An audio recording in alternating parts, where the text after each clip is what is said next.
So you guys are just getting started in the real world and everything. In today's video, we're going to be talking about some of the most common questions people have when starting out, from how to open a bank account, how to set up, direct deposit, do I need life insurance, when do I file taxes, things like that. Some of the basic financial literacy that a lot of people don't understand and they don't teach you in school, we're going to be going over in today's video. Stop wasting money on that dumb shit and instead put it in investment. I know it's tempting. You'll spend it and be broke again. How do I even open a checking or savings account? So one of the first things that we would recommend is to open a checking or savings account. Yeah. Typically what we like to do, or we would recommend someone to do if they just asked us, this is our first checking account, where would you suggest I go? Wherever you're located, find a local credit union. Typically they have lower fees, easier to enter, and they accept more people. So it's all around better experience in my opinion. And they're not in it for the money necessarily, like a bigger bank would. So they're not trying to go, oh, you might want to also sign up for this. They're in it for you. Yeah. You're the member, and they're all about you and your experience. So it's going to be better for you starting out. Yeah, you're going to be dealing with less of a salesman type of thing. Exactly. So what you're going to do is basically bring your driver's license if you have a driver's license. Yeah, some type of ID. Exactly, or your social security. I think you need 2 forms of identification, and what you're going to deposit into the account. Yeah. So if you're only bringing $50, that's okay. Just check with them. You can usually call ahead if there's a minimum. Typically with a credit union, if there's a minimum, it's usually extremely small, like $5, $10. Yeah, a lot of the bigger banks, even them, if they're requiring minimum, it's like $25. So you don't need it's not a high entry point. For a lot of these things. I think some of them get a little bit higher, like 100, depending on what you're opening.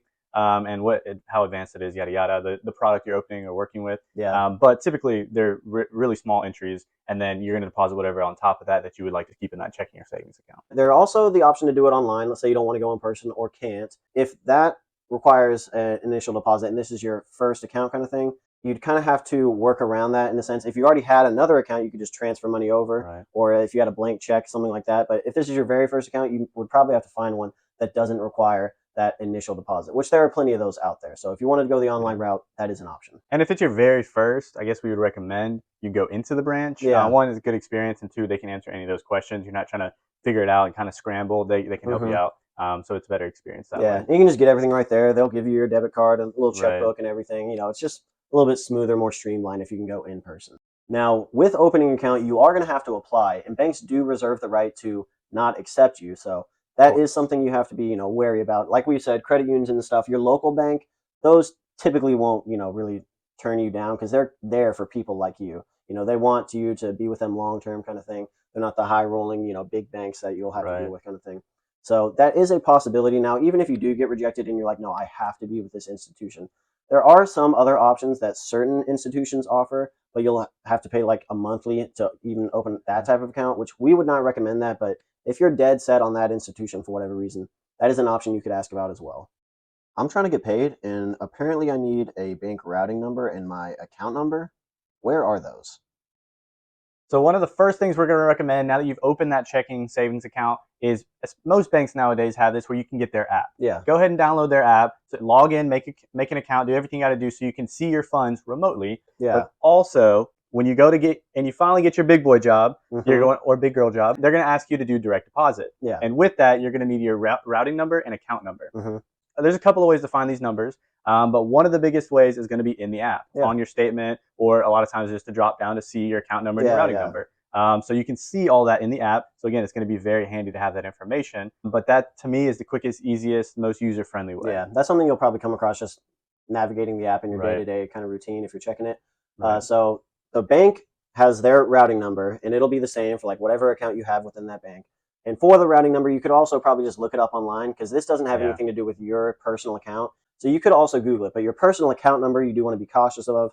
It'll be, like Ryan said, in the app. Or if you did happen to get one of those actual, checkbooks, which I feel like hardly anyone ever uses anymore. My dad tells me all the time I should get one, and I'm like, I still have one. I just don't know if I've ever written a check, actually. I think I've written 2 in my life. Maybe. But if you have that check, at the bottom you'll see all those numbers at the bottom. That first set on the left, it's usually about 9 numbers. It will be your bank's routing number, and then there'll be another set to the right, and that'll be the first 9 or 10 usually of that number is your personal account number. So, and push comes to shove, you could always call your bank if you're like, I just cannot find it. But those are some pretty simple ways you can find it right there, and you'd be able to sign up for your direct deposit. That way you can get that money instantly as soon as it's payday. And now, so that's another thing. If once you get that job, you'll definitely want that checking and savings. So now you can get your payments sent straight to your bank account. You have access to those funds. Versus if you didn't, you'd have to get a paper copy, go cash it, all that stuff. And some businesses don't really like you doing that. That's so true. Some are almost like you need to have an account somewhere. I'm young, so do I need life insurance? Now that the direct deposit is set up, a lot of people have a lot more to fill out, that initial onboarding paperwork and everything. Part of that is insurances. Now, a lot of people our age or younger, or, even older, to say 40, sometimes 50 and everything, they're like, do I really need life insurance and everything? Life insurance is something everyone can benefit from, so it's never bad to have it. But if you're the primary breadwinner or provider for a household, like you have a family and they're dependent on you, you're probably going to want to heavily consider life insurance in addition to whatever, accidental life insurance that your company just gives you. But we are not experts in this at all. Sure. This is just general information about life insurance in terms of do you get it, when to get it kind of thing. But if you're questioning, this is my situation, I have a wife and kids or whatever that are relying on me, I would reach out to an expert. That would be our best recommendation. What should you get? What are the policies? How does it all work? They're going to give you much, much better information. We're just situationally, that's how you're going to want to look at it. If you're a single individual that doesn't have any kids relying on them, like if you were to pass away, they could survive or there's no one there to need anything, there's really no reason to. Yeah. Do I really need to file taxes?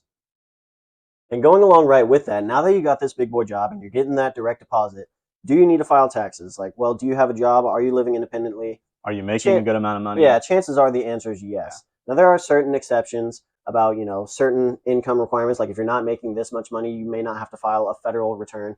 State returns and everything, you'll kind of have to look into your state because some people have slightly different requirements. But on the federal level, if you're like a single filer, if you're making less than $12,900 a year, everything. This is, if you have a side hustle, W-2, all that kind of stuff. Well, now there are certain instances where you still will need to, in the event of like if you're doing self-employment, those have slightly different numbers. That has a much lower requirement. So if you're making, even a few $100, a lot of times you're gonna have to file taxes on that because you have a business of some kind.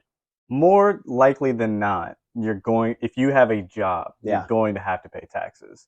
99% of the time. And also, outside of, do you have a job kind of thing? Let's say you've just, inherited money, props to you and whatever. But if you're like buying things and selling things and you're making capital gains, let's say you're in the stock market or in real estate, you also have to file a tax return on that. Anytime you're really dealing with large sums of money, chances are you have to file taxes. The government likes to know about, a lot of money moving around. If you get an inheritance, you have to pay a tax on that. That's true. So no matter what, if you're receiving a large amount of money in any way, shape, or form, again, job or large assets, or you're selling something or whatever, when there's transactions, there's usually taxes involved. So just remember that. Yeah, and if you're thinking in your head, my parents are still filing me as a dependent. If you're meeting those income requirements, even for the single filer, you still may have to file taxes. Probably do. So even if your parents are listing you as a dependent, let's say you're 21 or whatever, and they list you as a dependent, you still need to file taxes. Still look into it kind of thing. And as far as state, like we said, people have slightly different requirements state to state, but look into that. On the federal level, though, chances are you still need to file if you're a dependent. And one thing to remember is tax season is from January 1st to April 15th. You can file an extension, but there's more rules to that. Yeah. For the most part, avoid that. Yeah, for the most part, you're going to want to file in that time period. Yeah, and don't be too afraid of taxes. A lot of time it's payday. The only time I've ever owed on my taxes was this last year, which was a bummer. I won't lie. I was upset about that. But a lot of times you'll probably get a couple $100 back. So, it's worth doing even from that standpoint and a legal standpoint, of course. Can't I just pay the minimum credit card payment and be fine? Do I really need to pay it all off?